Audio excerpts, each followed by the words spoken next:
terkait ilmu tasawuf, ulama sufi, seakan-akan ini ulama sufi ini selalu mengajarkan hal-hal yang di luar kebiasaan. Jadi kami ingin tahu bahwa ulama yang ahli dalam ilmu tasawuf ini seperti apa, Guru? Karena banyak orang awam yang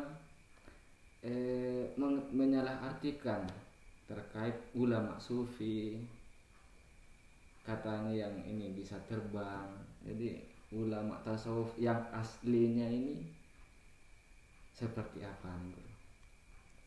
Oh ya, artinya begini, ya, pemaknaan daripada tasawuf dulu. Apa itu tasawuf? Ya, tasawuf itu ada 1000 sekian ya, makna daripada tasawuf itu. Ya, ada yang mengatakan suf itu diambil dari kata pakaian yang selalu dipakai oleh mereka dari wol. Ada katanya sufi itu ya menjernihkan diri, tasawuf ya tasawufu. Ya, banyak definisi daripada makna tasawuf itu. Tetapi apakah ini termasuk ajaran Islam itu tasawuf? Ya jelas. Ya. Kenapa? Karena kita menjadikan dunia mazra'atul akhirah. Ya. Dunia ini hanya tempat menanam agar kita bisa memanen di akhirat. Gitu. Tasawuf ini banyak macam alirannya, dalam artian banyak metode-metode. Tasawuf ini kan metode pendekatan diri kepada Allah. Ya, dasarnya seperti ini. Dalam agama Islam ada namanya Islam, rukun Islamnya 5. Ada namanya iman, rukun imannya 6. Kemudian ada namanya ihsan. Apa itu ihsan? Ihsan itu anta'budallaha ka'annaka tarahu, fa illam takun tarahu fa innahu yaraka. Ya, ihsan itu engkau menyembah Allah seolah-olah engkau melihatnya.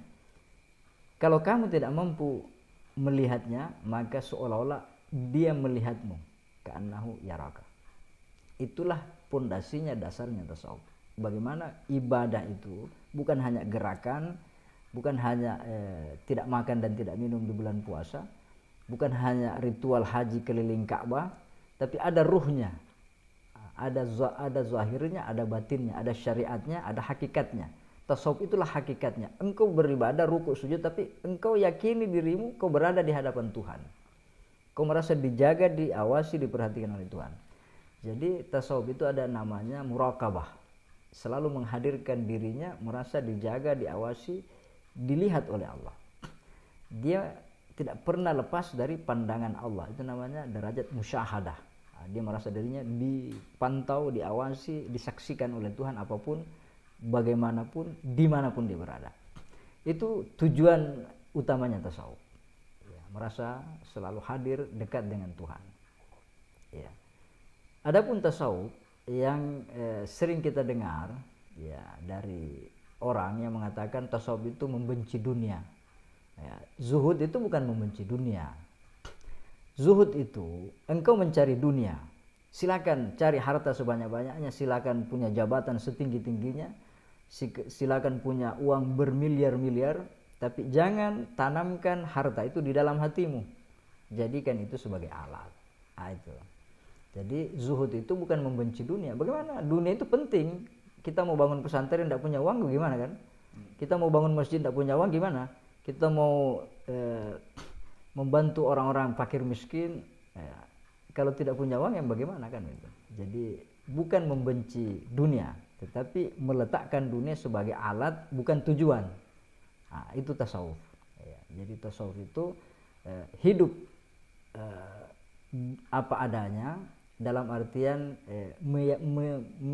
memahami bahwa dunia ini hanya sementara, tapi akhirat selamat. Walal akhiratu khairul laka minal ula.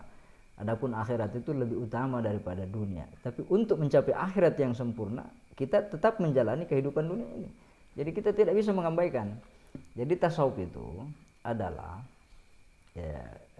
prinsipnya begini. Bagaimana yang dimaksud dengan mutasawif yang punya karamah? Dia bilang begini, al-istiqamatu khairum min alfi karamah. Istiqamah itu lebih mulia daripada 1000 karamah. Ada orang bisa berjalan di udara, ada orang bisa berjalan di atas air, ada orang bisa berdoa turun hujan, itu karamah, tidak bisa dipungkiri, ya, bahwa karamah itu ada. Ya. Maryam itu bukan nabi, tapi dia punya karamah, kan begitu. Apa karamahnya? Di dalam Al-Quran itu dikatakan dalam surah Ali Imran, ya, datang makanan di musim panas pada musim dingin, datang makanan musim dingin di musim panas, sementara kamarnya Siti Maryam itu terkunci rapat. Ya. Pada saat itu Nabi Zakaria bertanya, "Anna laki hadza ya Maryam?" Ya. Dari mana ini? Siapa yang bawa ini? Kuncinya kan saya yang pegang. Siapa yang bawa makanan ini? Ya. Ya. Hadza min indillah. Innallaha yarzuqu may yasha'u bighairi hisab. Ini datang dari Allah. Allah memberi rezeki itu tanpa jalan yang diduga-duga. Ya. Itu karamah bagi Siti Maryam. Jadi banyak karamah. Tapi karamah yang sesungguhnya adalah ketika engkau mampu istiqamah. Ada orang salat baik terus, jujur terus, hidupnya dekat dengan Tuhan sampai dia meninggal dunia. Itulah karamah yang sesungguhnya. Ya. Karena kan banyak dalam kehidupan ini. Hari ini dia salat, ya, waktunya susah dia salat, waktunya senang lupa lagi, kan begitu. Ya, ada orang tobat tiba-tiba berubah lagi. Nah, itu. Jadi karamah yang sesungguhnya adalah ketika engkau bisa istiqamah. Ya. Jadi tasawuf penting, iya, karena itulah ihsan. Kita tidak cukup hanya Islam, kita tidak cukup hanya iman, tapi kita harus sampai pada derajat ihsan. Nah, itu.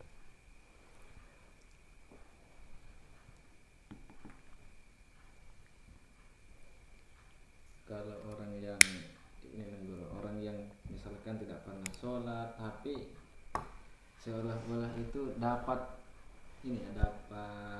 ilmu, apakah ini memang benar-benar karamah?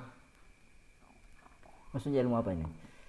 Ilmu yang di luar kebiasaan manusia, misalkan bisa jalan di atas air, apakah ini termasuk karamah, Guru? Iya, seperti ini. Syekh Abu Yazid Al-Bustami, dia termasuk sufi utama. Ya. Syekh Yazid Al-Bustami berkata, jika engkau melihat orang bisa berjalan di udara, ya, bisa berjalan di atas air, ya, jangan kamu percaya ketika dia melanggar syariat atau dia mengabaikan syariat. Ya, jangan kau terpedaya dengan orang yang bisa terbang di udara. Apa hebatnya orang terbang di udara? Burung pun terbang di udara. Apa hebatnya orang bisa berjalan di atas air? Ikan pun berenang di dalam air. Jadi jangan kamu terpedaya dengan kesaktiannya, dengan kehebatannya. Selama dia melanggar syariat, berarti itu orang jauh dari Allah Subhanahu wa taala. Itulah yang disebut dengan istidraj. Ada orang yang dia jauh dari Allah, taruhlah dukun ilmu hitam, dia bisa santet orang, dia bisa doti orang, dan itu tercapai karena dalam kehidupan ini kita sering menemukan kejadian fakta di lapangan, ya, bahwa dia punya kelebihan. Iya, tetapi kelebihan itu membuatnya semakin sesat, semakin jauh dari Allah. Itu namanya istidraj. Ilmu yang membawamu semakin jauh dari Allah itu namanya istidraj. Tapi ilmu yang benar, ilmu yang baik atau amal yang baik adalah yang mengantarkanmu semakin dekat kepada Allah. Ya, jadi jangan terpedaya dengan 1000 karamah. Nah, itu bukan karamah tapi istidraj namanya.